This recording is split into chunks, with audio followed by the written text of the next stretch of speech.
Welcome to Kings Engineering. इस video के अंदर हम लोग कंप्यूटर सिस्टम को चलाना सीखेंगे। कंप्यूटर सिस्टम को चलाना एकदम आसान है, आप आराम से सीख जाएंगे। लेकिन इस ट्यूटोरियल को स्टार्ट करने से पहले मैं कुछ पॉइंट्स कवर करना चाहता हूँ। जैसे हमारे पास कंप्यूटर है, उसके अंदर अलग अलग ऑपरेटिंग सिस्टम्स रहते हैं, जैसे लिनक्स हो गया, विंडोज़ हो गया। तो हम बेसिकली फोकस करने जा रहे हैं विंडोज़ एप्लीकेशन के ऊपर, यानी कि विंडोज़ कंप्यूटर सिस्टम के ऊपर। तो बेसिकली ये ट्यूटोरियल कुछ ऐसे लोगों के लिए है जिनको विंडोज़ सीखना है, विंडोज़ 10 हो या विंडोज़ 11। और उनको ये विंडोज़ सीखना है क्योंकि उन्हें एक तो आईटी फील्ड में आना है, या फिर कुछ इस तरह से समझिए कि कोई बिगिनर है जिनको कंप्यूटर के बारे में कुछ भी पता नहीं है। उन लोगों के लिए ये ट्यूटोरियल में हम लोग छोटे छोटे पॉइंट्स कवर करने वाले हैं, जिससे आप आगे जाके बहुत कुछ कर सकते हो। तो इस वीडियो में एक बात मैं क्लियर कर देता हूँ कि जिन लोगों को विंडोज़ सिस्टम के बारे में पता है, जिन लोगों को कंप्यूटर के बारे में पता है, कंप्यूटर किस लिए यूज़ किया जाता है, उसके फीचर्स क्या है, या बेसिक कमांड्स जैसे कि फाइल ट्रांसफ़र करना, फाइल फॉर्मेट क्या होता है, वीडियो कैसे प्ले करते हैं, इमेजेस क्या होती है, file send, receive, upload, download, ये चीज़ें जिन लोगों को पता है उन लोगों के लिए ये वीडियो नहीं है।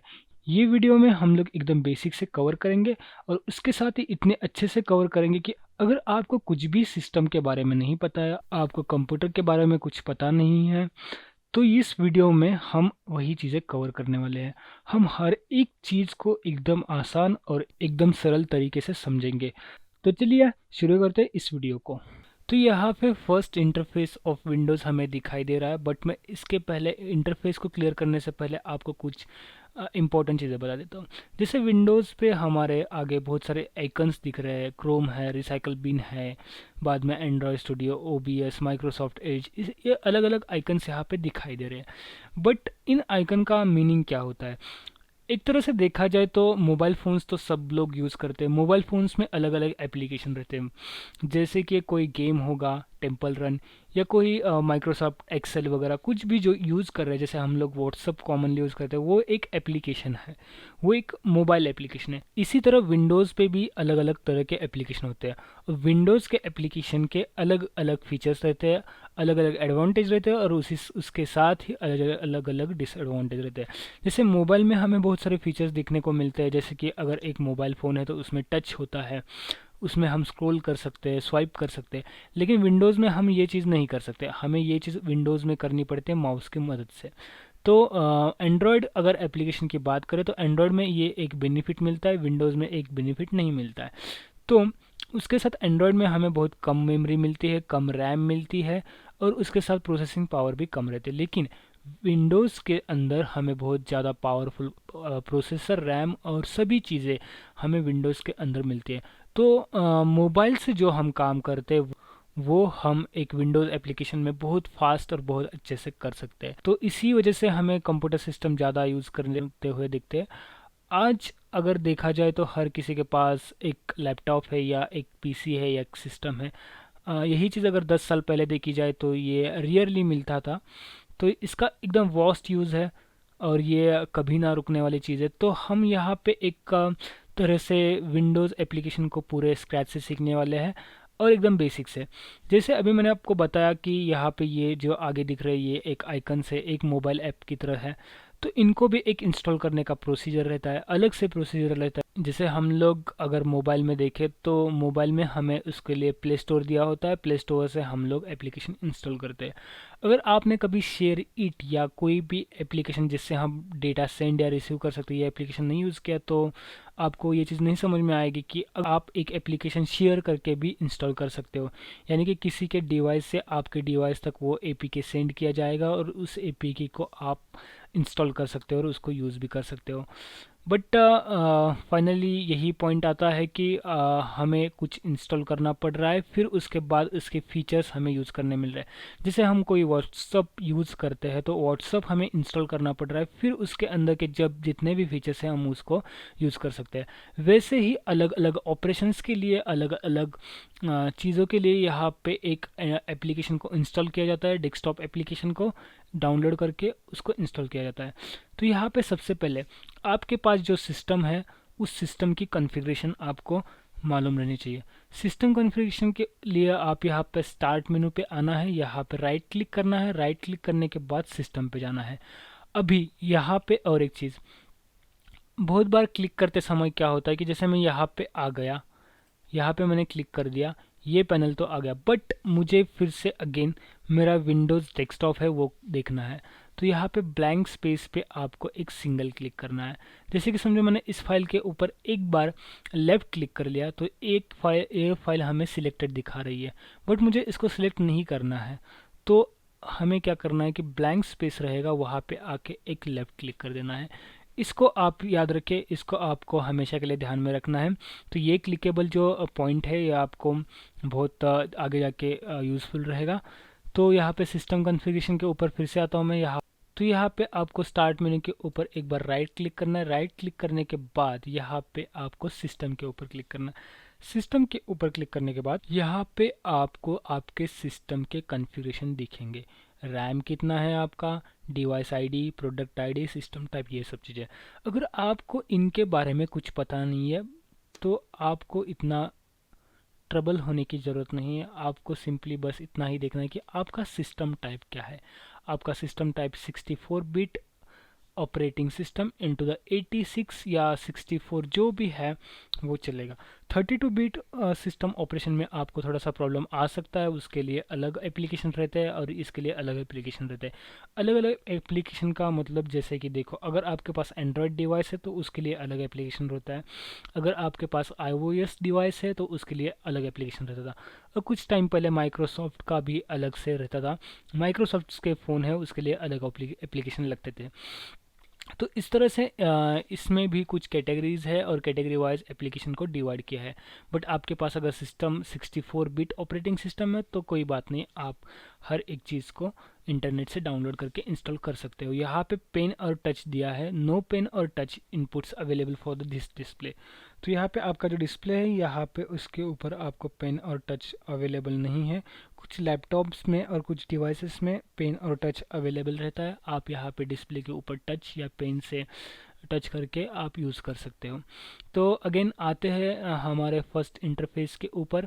यहाँ पे इस साइड में अगर आपका एकदम नया लैपटॉप है तो आपको कुछ बहुत ही कम आइकन्स दिखाई देंगे, जैसे इंटरनेट एक्सप्लोरर या फिर क्रोम भी नहीं होगा। माइक्रोसॉफ्ट एज हो सकता है आपके सिस्टम पे, और हो सकता है कि आपको फाइल एक्सप्लोरर भी दिया हो। तो कोई बात नहीं, अगर आपको क्रोम चाहिए तो आपको यहाँ पे माइक्रोसॉफ्ट एज इंटरनेट एक्सप्लोरर जो भी है उसके ऊपर आपको क्लिक करना है और वहाँ से आपको क्रोम डाउनलोड करना है। वो प्रोसीजर आपको मैं बता दूंगा, लेकिन इसके पहले हमें क्लिक्स को ध्यान रखना चाहिए। क्लिक्स कैसे किए जाते हैं, क्लिक्स करने के साथ आपको उसको यूज़ कैसे करना है। अभी और एक बात यहाँ पे कि मैं अभी तो माउस यूज़ कर रहा, आप टच पैड से भी यूज़ कर सकते हैं। हो सकता है कि आपके पास माउस अवेलेबल ना हो या फिर आप माउस यूज़ करना इतना पसंद नहीं करते हो तो आप टच पैड से भी यूज़ कर सकते हैं। टच पैड में भी यहाँ पे दो क्लिक्स रहते हैं, एक आपका लेफ़्ट क्लिक रहता है और एक आपका राइट क्लिक रहता है। टच पैड का वीडियो मैं अलग से अटैच कर दूंगा जिसमें आपको टच पैड को कैसे यूज़ करना है वो समझ में आएगा। टच पैड भी सेम माउस की तरह यूज़ किया जाता है, बस इसमें स्क्रॉल बटन नहीं होता। तो स्क्रॉल बटन की जगह पे यहाँ पे हमेशा याद रखिए कि आपको लेफ़्ट क्लिक करना है और आपको स्क्रॉल करना है, सिर्फ स्वाइप करना है, तो वो आपको एक फंक्शनलिटी देता है स्क्रॉल की। तो यहाँ पे हम लोग देखने वाले हैं इंटरफेस के बारे में। तो यहाँ पे देखिए ये डेस्कटॉप तो हमारा हो गया, इसको मैंने थोड़ा बहुत एक्सप्लेन कर लिया है। यहाँ पे स्टार्ट मेनू को देखते हैं। स्टार्ट मेनू के ऊपर अगर आप एक बार लेफ़्ट क्लिक कर देते हो, लेफ़्ट क्लिक करने के बाद यहाँ पे देखिए आपको रिसेंटली यूज्ड ऐप्स यहाँ पे दिखाई देंगे। उसके साथ बहुत सारे ऐप जो आपके सिस्टम के अंदर इंस्टॉल्ड है वो सब दिखाई देंगे। इसके साथ ही यहाँ पे प्रोडक्टिविटी के अंदर जो एप्लीकेशन आपको यूज़ करने चाहिए रिकमेंडेड है, जो आपने लास्ट टाइम एक्सप्लोर किए वो एप्लीकेशन यहाँ पे दिखाई देंगे। अगर आपके पास विंडोज़ 8.1 है या विंडोज़ प्रोफेशनल है तो कुछ अलग थोड़ा सा दिखाई देगा स्टार्ट मेन्यू आपको।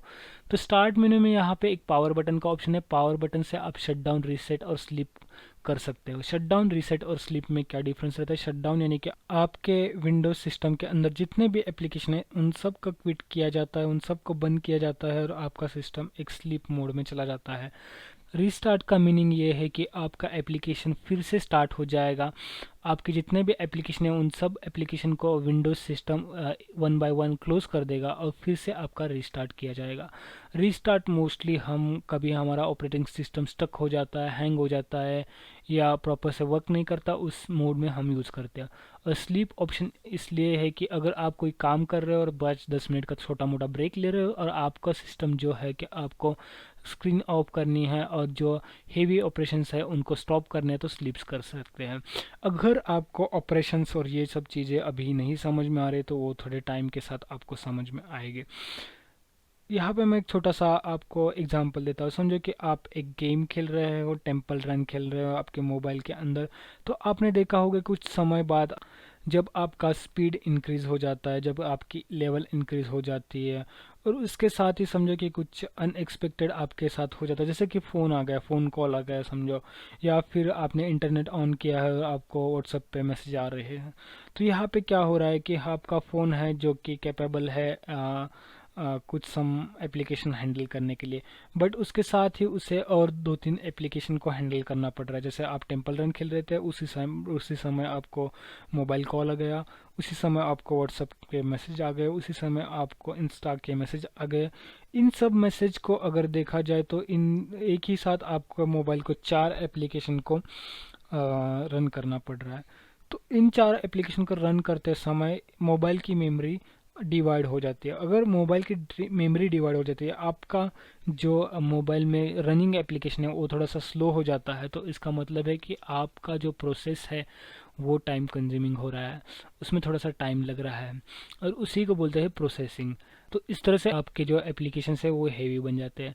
विंडोज़ में अगर देखा जाए तो one time multiple application use किए जा सकते हैं, यहाँ पे कोई लिमिट नहीं है। बट उस एप्लीकेशन का साइज़ क्या है, उस एप्लीकेशन कितना, वो जो एप्लीकेशन आप यूज़ कर रहे हो वो मेमोरी कितनी कंजम्पशन करती है, वो एप्लीकेशन चलाने के लिए आपके पास प्रोसेसर कितना है, बहुत सारी चीज़ें जैसे रैम हो गया, प्रोसेसर हो गया, ग्राफिक्स कार्ड हो गया, इन सब के कॉम्बिनेशन से जाके आपको मिलता है एक फाइनल एप्लीकेशन चलाने के लिए पावर।